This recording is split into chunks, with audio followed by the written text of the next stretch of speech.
And that does lead into my next question, which is, can Green Bay win if they completely abandon the run against Pittsburgh? I mean, assuming that Starks gets shut down and Pittsburgh, run defense plays to where they've been.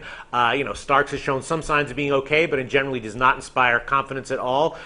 So will Green Bay be able to run at all against Pitt? And if they can't, can they win the game even if they completely abandon the run? Scott Kellen, what do you think about that? I don't think they're going to be able to run on them initially. I mean, Pittsburgh they're going to set out to stop that run. That's what they do. They believe in stopping the run regardless at all costs. And so I think what the Packers have to do in this, they have to come out, they have to throw, and eventually they're going to throw enough. And if they can have enough success with that, they're going to take Troy Polamalu right out of the game. He's not going to be able to come up in the box. He's going to have to play back.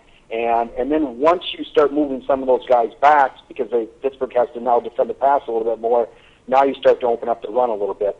There's danger in that because obviously if the Packers come out and for some reason they're not successful throwing the ball, now they're not going to be able to do anything. And so there is some danger in that. But I think the Packers, much like last week against Chicago, they opened up that game by going right down the field, throwing the ball, and then that in turn opens up your running game a little bit as well. So right.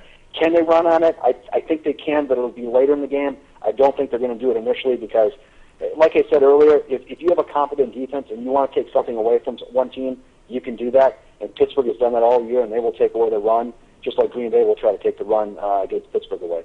Yeah, that's interesting. So Zach, what do you think? Do you think that Green Bay can win even if they completely abandon the run? I don't think they can if they abandon the run. The number that we have is the operative number is 50 rushing yards, 18 carries for James Starks. And it depends, like what Scott said is, they pass to open up the run. That's a big deal because I think Green Bay will probably do that again.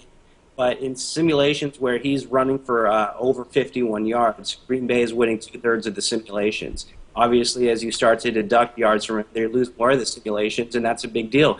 Green Bay, to me, and if you check the record, they just haven't proven to be a super strong football team when they're one-dimensional. Right. And whether they make themselves one-dimensional because either they have bizarre play calling or panic, or Pittsburgh makes them one-dimensional, I don't feel, and we don't feel that Green Bay can win the game as a one-dimensional team only passing the ball. Yeah, that's interesting. That would be interesting if this whole game comes down to Green Bay's running offense. John Ryan, do you think that Green Bay can win even if they completely abandon the run? I agree with Zach. Absolutely not. What that would show to me is that Pittsburgh already has a 10-point or more lead, and it forces the Packers to abandon the running game. And again, for the reasons I outlined before, I think the Packers will emphasize the run and try to get as their best to get that going. Again, both coaches are going to try to get this game into the fourth quarter and have a 7-point lead or more, obviously. But the idea is not to get down by more than 2 scores.